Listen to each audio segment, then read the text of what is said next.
કેમ છો YouTube family? મજામાં જશો તો સ્વાગત છે આજના અમારા નવા મિની વ્લોગમાં. તો વ્લોગમાં બન્યા રહેજો. વ્લોગ સારો લાગે લાઈક કરજો, કમેન્ટ કરજો અને સબસ્ક્રાઈબ કરવાનું ભૂલતા નહીં. તો મિત્રો આજે આપણે આવેલા હતા એગ્રે માંડવીમાં કયું ખાતર નાખવાનું છે એ લેવા માટે. તો અત્યારે આપણે જઈએ એગ્રે આપણે જવાનું છે. જો આગળ મોરેશ્યું હોય તો મોરેશ્યું, નાઠી એકવી હોય તો એ બે ઠેલે આપણે લઈ જવાનું છે માંડવીમાં નાખવા માટે. વ્લોગમાં બની રહેજો.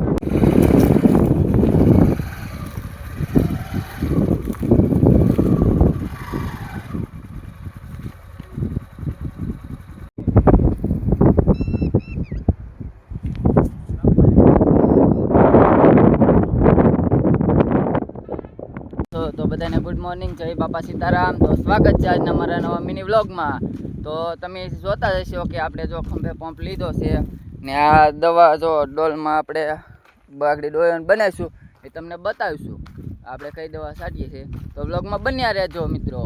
ખાતર ફેરવા માટે લાવ્યા હતા ફૂગનાશક ને જો આ 8-21 ને મોરેશ્યું આપણે બે આ માંડવીમાં નાખવાનું છે. એ આપણે ફેરવી નાખશું એ તમને બતાવીશું. જો આપણે દવા હારે છાંટવાની છે, ખાતર હારે નાખવાનું છે ને પાણી હારે દેવાનું છે. તો વ્લોગમાં ખૂબ મજા આવશે. તો વ્લોગમાં બન્યા રહેજો. વ્લોગ સારો લાગે તો લાઈક કરજો, કમેન્ટ કરજો અને ફોલો કરવાનું તો ભૂલતા નહીં. હેલો, કેમ છે યુટ્યુબ ફેમિલી? મજામાં જશો તો જો આજે આપણે માંડવીમાં દવા છાંટવાનું છે. તો વ્લોગમાં બન્યા રહેજો. આપણે કઈ દવા છાંટવાની છે તમને આગળ બતાવીશું ને આપણે હારે ખાતર નાખવાનું છે અને પાણી પાવાનું છે. એક દિવસમાં 3 કામ કરવાના છે. તો વ્લોગમાં તમને બતાવીશ. તો વ્લોગમાં બન્યા રહેજો. વ્લોગ સારો લાગે તો લાઈક કરજો, કમેન્ટ કરજો અને સબસ્ક્રાઈબ કરવાનું ભૂલતા નહીં. ચલો મિત્રો, સૌથી પહેલાં તો મિત્રો જો આપણે પપ હોય તો પપને પહેલાં વિસરી નાખવો પડે, કારણ કે કઈ દવા પહેલાં છાંટી હોય એટલે વિસરી નાખવો સારો. જો આપણે અહીં ટીપણું ભરી લીધું છે ને હવે જો આપણે અહીંયા અમારી દવા છે આપણે બતાવું. જો મિત્રો આ જો આપણે કોરાજન એટલે મારી હતી આપણે 2 હપ્તાની લેવા હતા એ પડી હતી. અને પાછો આ કઈ છે મુખિયા, જે ફૂગદા મસરા માટે જે આમાં અત્યારે એ જ હોય, બીજો રોગ બહુ ન હોય એટલા માટે. ને આપણે ફૂગનાશક આપણે પાવડર હારે નાખી દીધો છે ખાતર હારે. તો પછી જોઈએ માંડવીનો લુક કેવો રહે. મિત્રો આપણે કઈ રીતનો ડોયો બનાવીએ તમને બતાવીએ. જો આ રીતની મમરી છે તો આપણે આમાં આ ડબલું છે એનું માપ કાઢેલ છે એટલે 10 ડબલા અત્યારે નાખ્યા છે આપણે. પછી આપણે આ દવા નાખી દઈએ જો આ રીતને, એટલે પહેલાં મમરી ઓગળી જાય પછી આપણે બીજી દવા ફેરવવાની છે તમને બતાવીશ. જો આ નાખી દીધી છે. હવે આપણે કોરાજન લેવાની છે. જો મિત્રો આપણે મમરી નાખી હતી પછી થોડીક વાર હલાવીએ એટલે ઓગળી જાય, એટલે એક સરખું મિશ્રણ થઈ જાય. જો આ રીતના પછી આપણે બીજી દવા છે કંઈ કે કોરાજન જે નાખી દઈએ.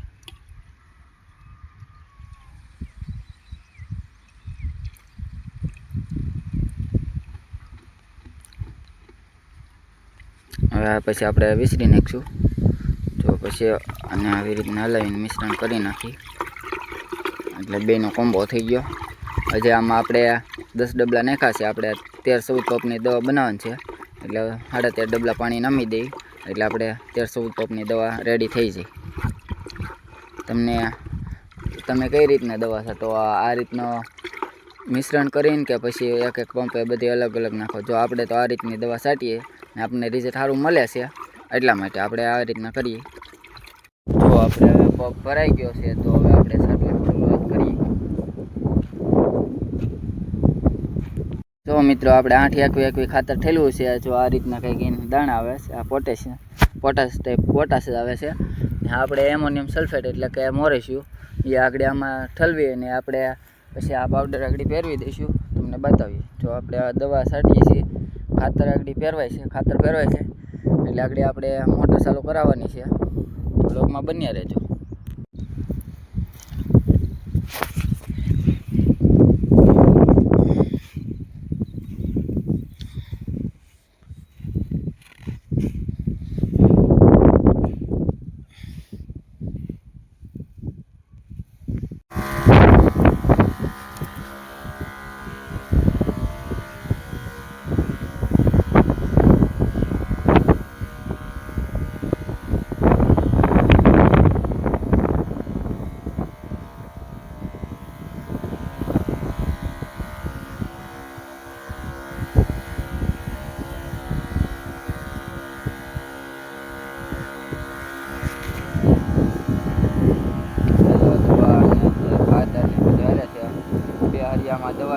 દેખાઈ જાય એટલે આગળ આપણે મોટર ચાલુ કરવાની છે.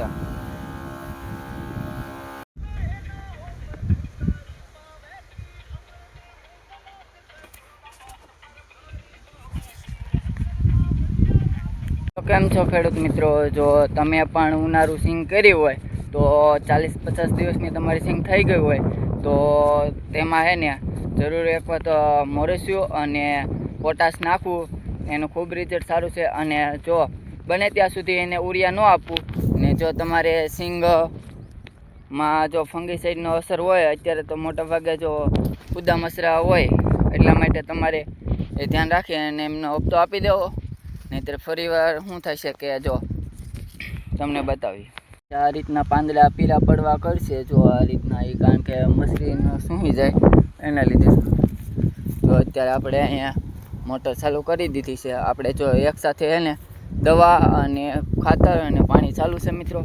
જો તમને બતાવું ફંગીસાઇડ માટે આપણે કહી લીધું છે. જો આ મુખિયા છે તે તમે જરૂર ટ્રાય મારજો, એનું ખૂબ રિઝલ્ટ સારું છે. ને આ તો ખબર જ હશે કે કોરાજન શેના માટે આવે. આપણે ઈયર હોય તો એના માટે અત્યારે એટલું બધું જ ન હોય, ઝીણી ઈયર હોય એના લીધે થોડીક નાખી દઈએ તો સારું પડે. જો અત્યારે ઓલા ભાઈ અમે પાણી વારે છે, જઈને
આપણે 3:30 થયા હતા, ફટાફટ આવીને પંપ ભરી લીધો. હજી માઇન ભરી રહ્યા ને તાજ લાઇટ વહી ગઈ. જુઓ કેવો લક ભાઈ સાંજ, નહીંતર સામે ટીપણે આપણે પંપ પર જવું પડશે, એટલું ચડવું પડે.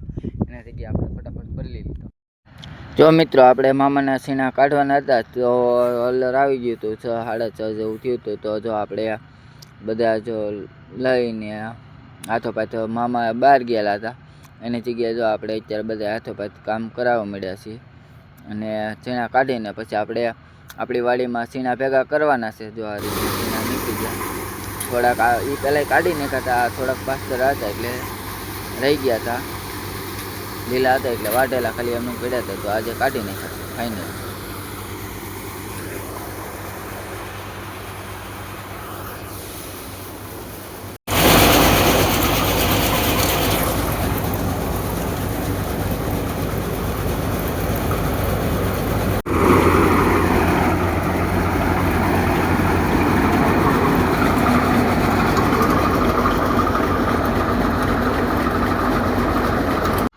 જો મિત્રો પછી મામાના સીણા નીકળી ગયા પછી જો આપણે થોડાક ભેગા કરેલા હતા ને આ બીજા બધા દેખાય અત્યારે નેટમાં ભેગા કરવાના છે.